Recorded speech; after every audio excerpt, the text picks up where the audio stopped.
India की independent foreign policy, जिसका बहुत प्रचार होता रहा, जिस पे बहुत बात हुई है हिंदुस्तान में। खास तौर पे याद कीजिए जब मोदी साहब ने यूक्रेन का विजिट किया। सबसे पहले वो रशिया गए, मॉस्को, उसके बाद वो यूक्रेन गए, पिछले साल की बात है। और वहाँ पे उन्होंने कहा कि इंडिया आज़ाद है अपनी फॉरेन पॉलिसी के लिहाज से, वो सबके साथ ताल्लुक़ रखेगा, रूस के साथ भी रखेगा, चीन के साथ भी रखेगा, अमेरिका के साथ भी रखेगा, यूरोप में जितनी मर्जी लड़ाई हो वो हर तरफ जो है उनके रास्ते ओपन हैं, हमवार हैं। लेकिन अभी रिसेंटली जो डेवलपमेंट्स हुई हैं, ख़ास तौर पे शुरू करते हैं बात चाबहार पोर्ट से, जहाँ पे हिंदुस्तान ने बहुत इन्वेस्टमेंट कर रखी थी और गवादर के एक अल्टरनेटिव रूट के तौर पे उसको डेवलप किया जा रहा था, ताकि इंडियन गुड्स ईरान से होती हुई अफगानिस्तान के ज़रिए सेंट्रल एशिया तक और बियॉन्ड यूरोप तक जाए। वहाँ पाबंदी लगा दी है अमेरिका ने उस चाबहार पोर्ट पे, जहाँ पे अभी रिसेंटली 209 करोड़ इंडियन रुपीस की मशीनरी पहुंचाई गई थी उसकी कैपेसिटी बढ़ाने के लिए। तो एक तो ये जद लगी, फिर दूसरा देखा कि मोदी साहब को इनवाइट किया गया है व्हाइट हाउस में ट्रम्प साहब से मीटिंग करने के लिए। ये अगले हफ्ते ये मीटिंग होगी। लेकिन उससे पहले क्या हुआ, एक जहाज भर के 104 इंडियंस के साथ मिलिट्री एयरक्राफ्ट उसमें भिजवाया गया। अमृतसर में वो जहाज लैंड किया और एक तकलीफदेह कहना चाहिए मंजर था जब वहाँ पे लोग उस जहाज से हाथों में हथकड़ियाँ और पैरों में बेड़ियाँ लेके वहाँ से निकले। ये एक पैगाम था हिंदुस्तान के लिए कि this is how we will treat your illegal immigrants, और ये पैगाम दिया गया। और ये जेस्चर, डिप्लोमेटिक जेस्चर अगर आप कहें, ट्रम्प साहब की मीटिंग से पहले, और इसके साथ ही ट्रम्प साहब ने उस मीटिंग को कबूल भी किया है। वो सारी दुनिया की मीडिया में ये चीज़ रिपोर्ट हुई है कि उन्होंने इस मीटिंग को कबूल किया है। इसी को लेकर हम आगे चलेंगे आज की डिस्कशन में।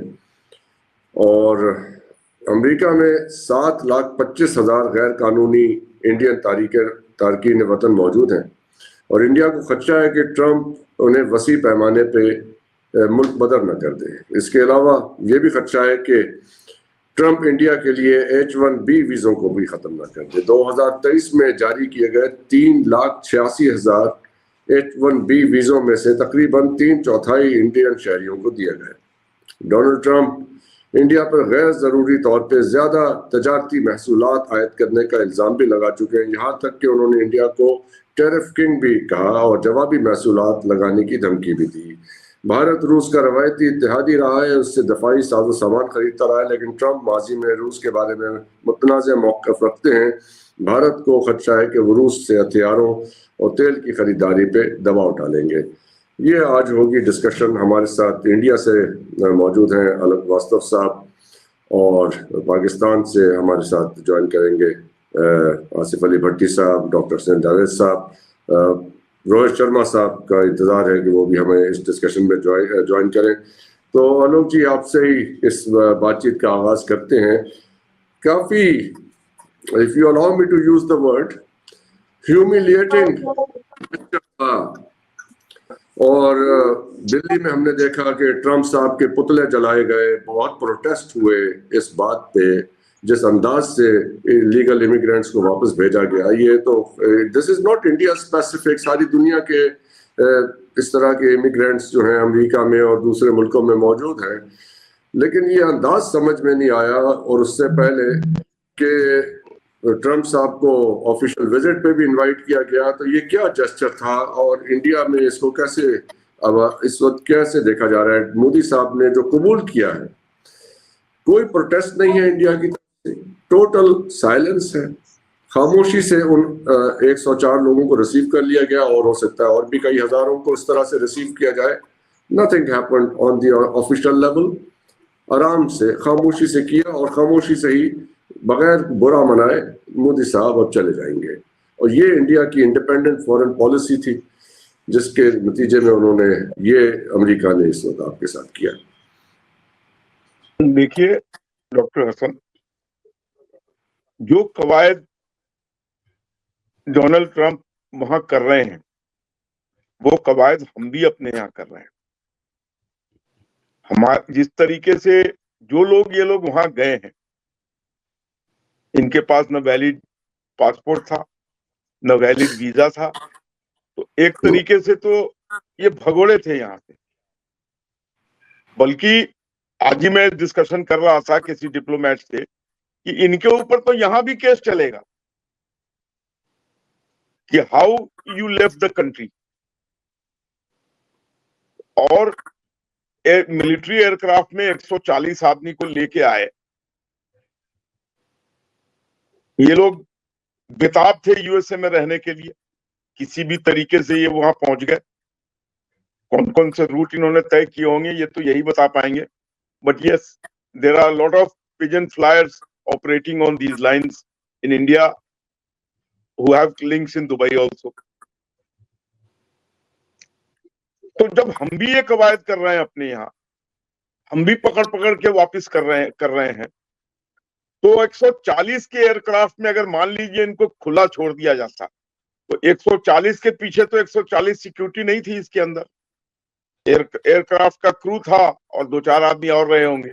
अगर ये 140 काबू कर लेते पूरे एयरक्राफ्ट के लोगों को, 2-4-5 जो एयरक्राफ्ट चला रहे हो या जो भी उसके अंदर हो, और तब ये रैंसम कहते कि नहीं इसको फलाने कंट्री में उतारो और हमें इतना $1 मिलियन दो तो हम यहाँ से इसको ये छोड़ेंगे, तो ये रिस्क तो है। तो मैं नहीं समझता हूं कि कम से कम उनको सकुशल वापस तो कर दिया। यहाँ पे एयरपोर्ट से उतरने के बाद उनकी सारी बेड़ियां खुल गई और वो अपने अपने घरों को रवाना हो गए। So I don't think anybody protecting his country has all the liberty to take stringent measures। औरतें थी, उसमें बच्चे थे, क्या उनसे क्या खतरा था कि वो गर्दन दबोच लेंगे? अब मुझे इतनी बारीकी से नहीं मालूम whether the women were changed and whether the children were changed or not, but yes, they were changed. Yes, we saw that. Women were chained, handcuffed. Then maybe they applied to everybody. They applied to everybody. अब मैं समझता हूं कि जब मोदी जी वहां जाएंगे और जिस लेवल का उनका दोस्ताना संबंध है ट्रंप से, वो शायद इस बात को वहां पर रखेंगे कि भाई कम से कम औरतों को और बच्चों को तो चेन में मत लगा के भेजो। हो सकता है वो उनकी बात को मान जाए, लेकिन अभी जब आप कह रहे हैं कि हाँ हुआ है तो हुआ है। जो भी रूल उन्होंने अप्लाई किया उन्होंने सारे लोगों के सिटीजन पे अप्लाई किया, लेकिन हम भी ये कवायद कर रहे हैं। और एक चीज आपको बता दूं, ये कवायद हिंदुस्तान में अब बहुत तेजी से इस पर कार्रवाई होने जा रही है। कहने का मतलब है कि with what has happened, आपको कोई एतराज नहीं है, हिंदुस्तान को इस पर कतई एतराज नहीं है जिस अंदाज में भिजवाया गया डिपोर्टेशन। मैं आपके साथ शेयर कर दूं, मैं एक दफा ऐसी फ्लाइट पे सफर कर चुका हूं जिसमें डिपोर्टीज आ रहे थे, तो वो आराम से चैन से बैठे हुए थे, हमें उन्होंने ऊपर वाले डेक पे भिजवा दिया। जो रेगुलर मुसाफिर थे वो भी नीचे बैठ के आ गए, पता नहीं कितने थे, लेकिन उसमें कोई ऐसा खतरा नहीं था हमें कि जी अब ये तैयारा जो है वो कहीं और लैंड करा देंगे। गरीब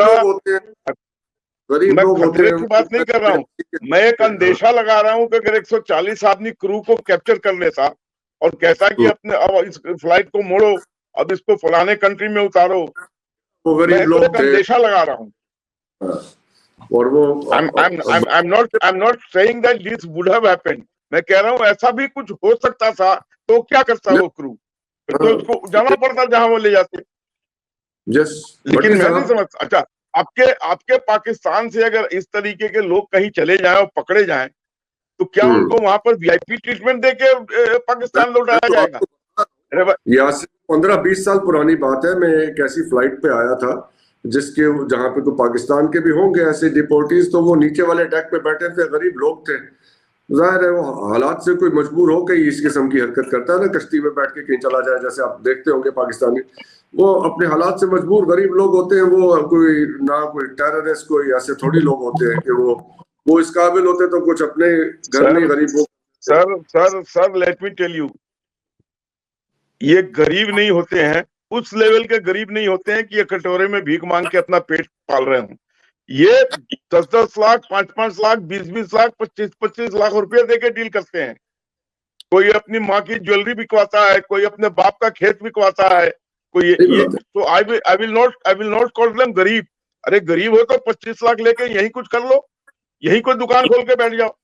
होती है vision is to land up in USA and have a good life and all that। और मैंने तो सुना है, पता नहीं कहां तक सच है, कि इनको किसी कंट्री से रेफ्रिजरेटेड वैन में घुसे हुए देते हैं विथ बॉटल्स ऑफ विस्की। अगर तुम बच गए तो यूएस से, नहीं बचे तो।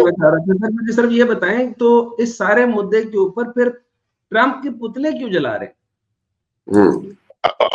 स्वाभाविक है कि जिन लोगों के घरों से वो लोग वापस आए होंगे, बहुत से लोग तो वहां कह रहे हैं कि हमारे पैसे वापस दिलवा दो।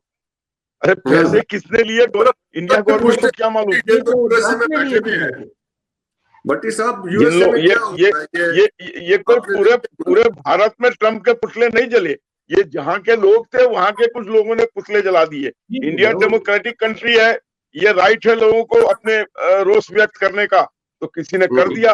At a mass scale people have not done it.